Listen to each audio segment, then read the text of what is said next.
So I just watched the trailer for Equalizer 3, and I really think the fans are going to like this one.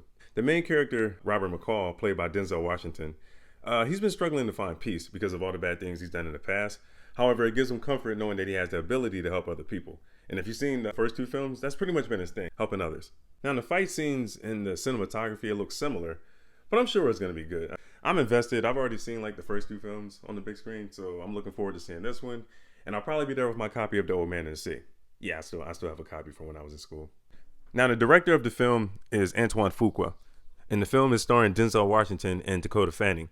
And what's interesting in this isn't the first time they've collaborated together. They've done multiple projects. They actually been working together since 2001 because that's when Training Day came out. So after Training Day, I mean, they've done 3 Equalizer films, and they also did The Magnificent Seven. I haven't seen that movie yet. I plan on watching it at some point. I've heard good things about it. I heard the movie was good. And as far as like Denzel Washington and Dakota Fanning, the last time I've seen them on the big screen together was Man on Fire, and that came out in 2004. So I think it'll be interesting to see them back on the big screen together and see how how the storyline and everything plays out. So I'm excited to see that. But yeah, the cool thing about Dakota Fanning is we basically watched her grow up on film because she started at a very young age, and yeah, I mean she's been on television and movie for like years, and I think yeah, I haven't seen like her whole filmography, but I have seen a lot of movies that she's been in that were pretty good. Like she did she was in Hansel and Gretel. She was in Man on Fire with Denzel. She did Hide and Seek with Robert De Niro. She was in War of the Worlds with Tom Cruise. And basically she was in all of the Twilight films.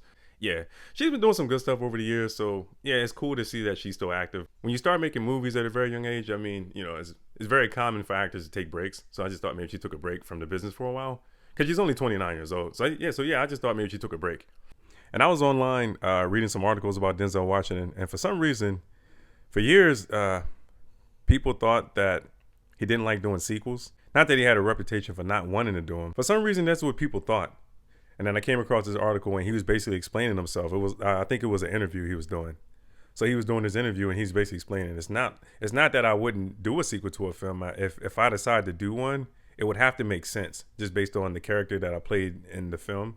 Because if I do a movie and the character dies, I mean, you could possibly do a prequel, but you're not gonna be able to do a sequel. You know what I mean? So we did the movie Man on Fire. And I guess maybe producers or somebody came to him and like, hey, let's do a sequel. And it was like, well, how can I do a sequel? My character died. We could possibly do a prequel, but that would pretty much be it. And then I remember, I think he did the movie Safe House, and he died in that movie too.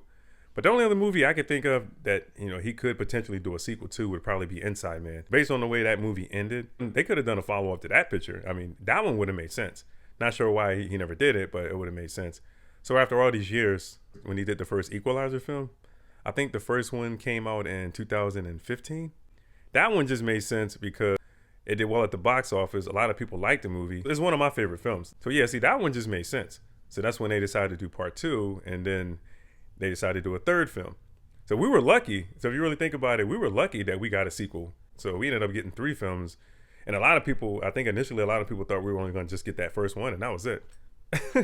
So yeah, I just wanted to add that.